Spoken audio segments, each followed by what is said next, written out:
श्याम हरे, प्रभु जय श्री श्याम हरे।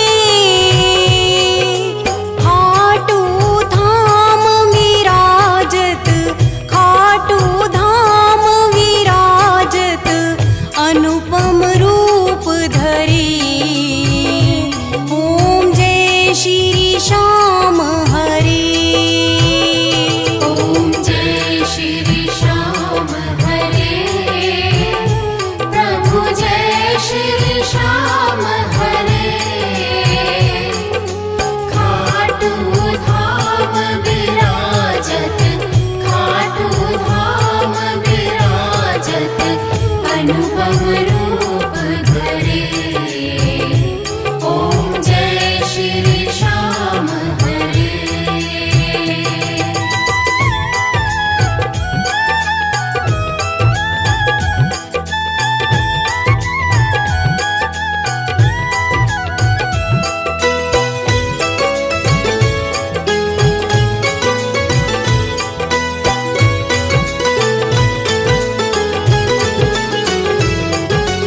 गल पुष्पों की माला, सिर पर मुकुट धरे। प्रभु सिर पर मुकुट धरे।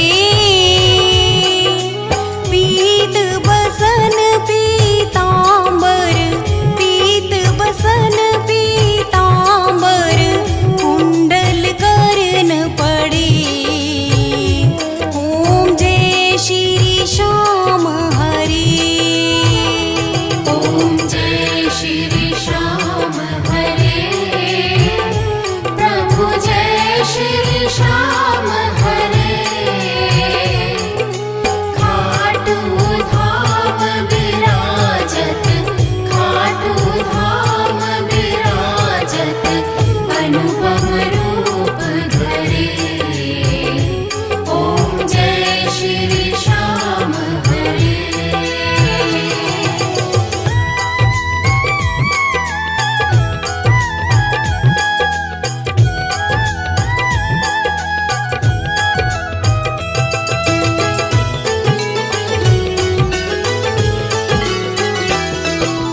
रतन सिंहासन राजत, सेवक भक्त खड़े।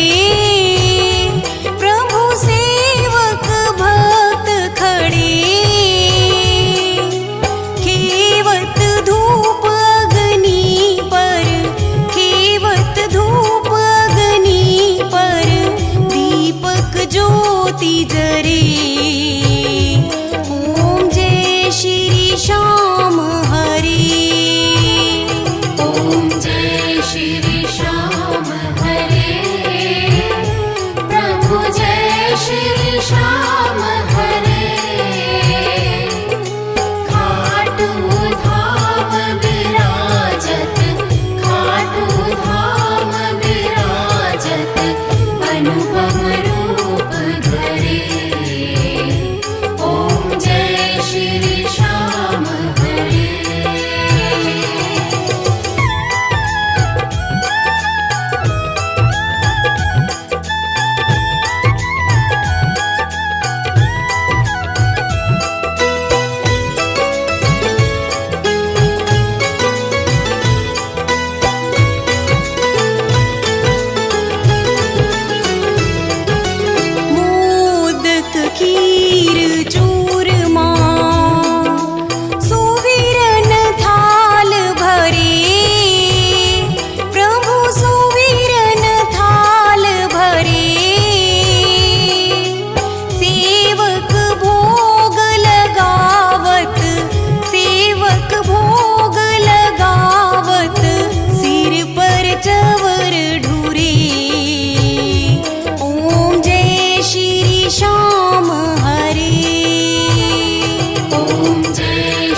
श्याम बिहारी जी की आरती जो कोई नर गावे, प्रभु प्रेम सहित गावे।